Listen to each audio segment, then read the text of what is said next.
seeing the trees for the wood, or seeing the wood for the trees. In Parshas Teruma, we have the instructions for the building of the Beis HaMikdash. There's lots of details, and it's difficult to see how they can be relevant to our lives today.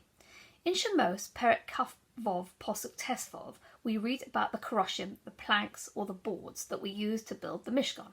V'osisa es hakaroshim la Mishkan, you shall make the planks for the Mishkan. In the middle of the desert, where were Bnei Israel supposed to find trees from?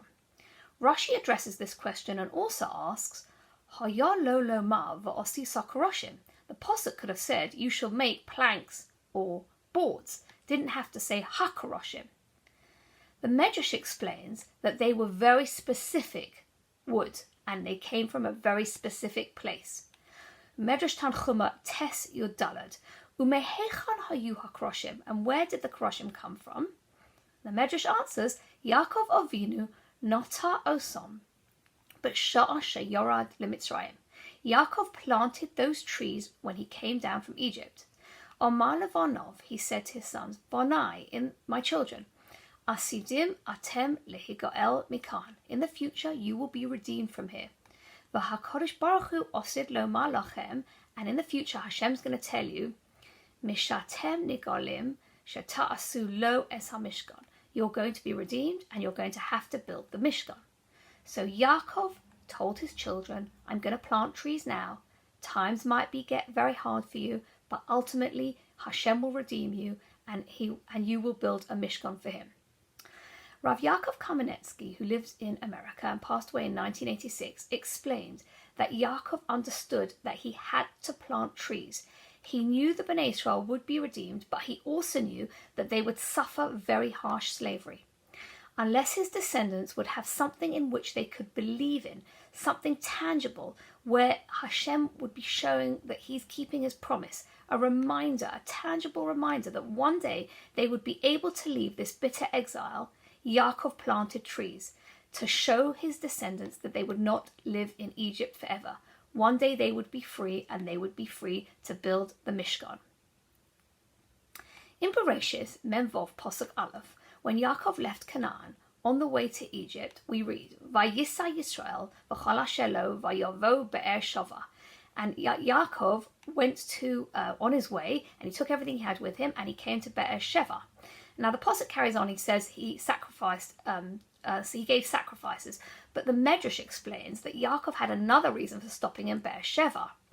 And the reason for that is because previously his grandfather, Avram Avinu, had planted in Be'er Sheva trees, Eshel trees.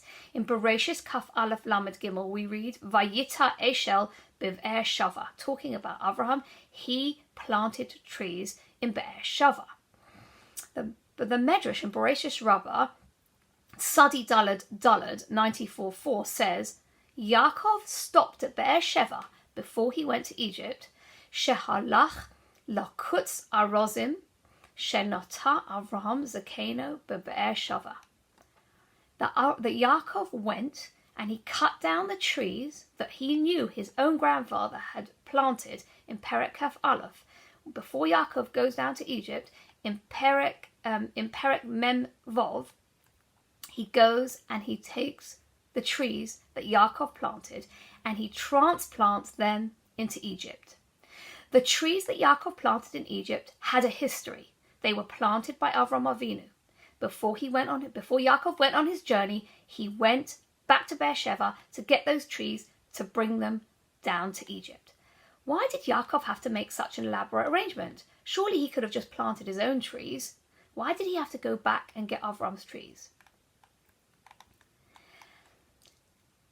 To understand this, we have to understand that Yaakov really wanted to connect Avraham to his descendants. He wanted to show them the same principles by which Avraham lived his life had to be present when the Bnei Israel built the Mishkan.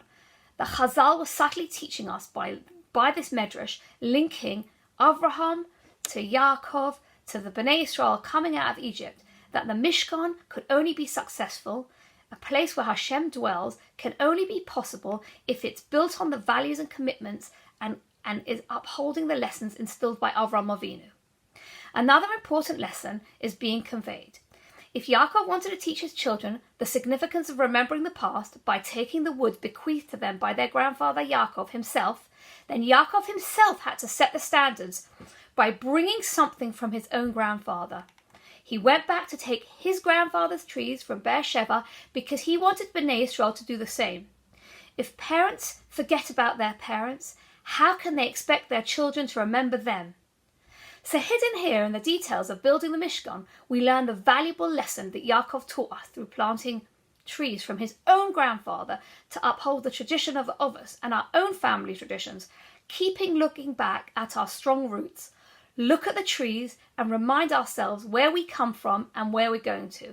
And like Yaakov planted those trees, and through difficult times Bnei Israel saw those trees, we have to look back at our own previous generations and look at the future branches and to remind ourselves that although we might be going through a difficult time, there will be a salvation. May it come speedily in our days. I wish everybody a good Shabbos.